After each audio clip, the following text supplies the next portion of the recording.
Well, for more on the humanitarian situation in Syria, I'm joined now by Michel Gabaudan. He's the president of Refugees International. Thanks very much for coming in. From what you're hearing from your sources on the ground, what's the situation for those people now leaving Aleppo?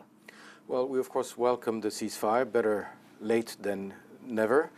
There has been no situation in my whole life where we knew as much as we did this time of what was happening, and we took so long to act. The situation in Aleppo is not one where we say we did not know, So the evacuations have started. This is good news. A couple of words of caution, however. The first convoy was shot out, so there are still some rogue elements, and we don't know to which extent they will be controlled. I think it is important for every world leader to keep on putting pressure to the parties to abide by the terms of the ceasefire and hopefully to extend it. The second word of caution, of course, is people are now evacuated towards Idlib. Idlib is not paradise. It's an area which is also where you have a lot of extremist group, which the government has already been attacking right now only by artillery. There's no airplane attack on Idlib, but we never know whether that is not going to be the next step.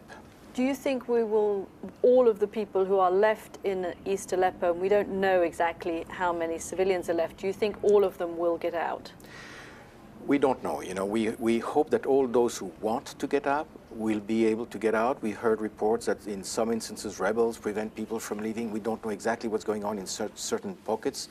But the idea, if you want to respect international principles, is that all the civilians who want to get out are allowed to get out and are given the time to get out. Why do you think the Syrian government agreed to allow the rebel fighters to leave Aleppo and to go to another area of the country that is under the control of the rebels? Well, one factor is, as I said, the information that came up from the civilians in Aleppo. All the tweets and the videos. All the tweets were dramatic and really became an embarrassment.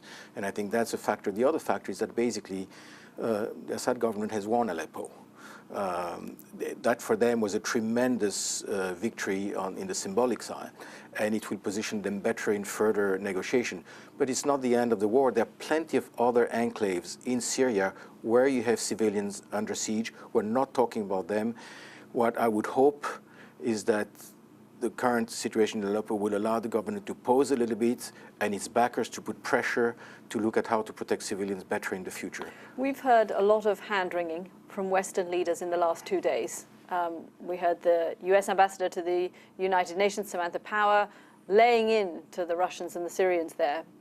But for all of the words in the last 48 hours, there's been precious little action over the last year to help the people of Aleppo. Why did the West fail Aleppo?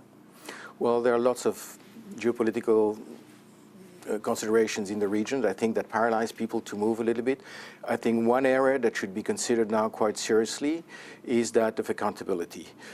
People commit atrocities, do so because government officials or military leaders give them orders, or at the very least give them a green light to do so. And these people have to be brought to justice or have to be made accountable for. Ideally through the UN system, that means going to the International Criminal Court. That is unlikely to go very far because the Russians would put a veto, but individual countries can take action, and in the US, the president has authority under the US Constitution and under a series of different acts to block the property of individuals that have given such orders or to revoke their right to come to the US. This has been applied to Ukraine. Why don't we apply it to Syria? Michel Gabaudan, thanks very much for coming in.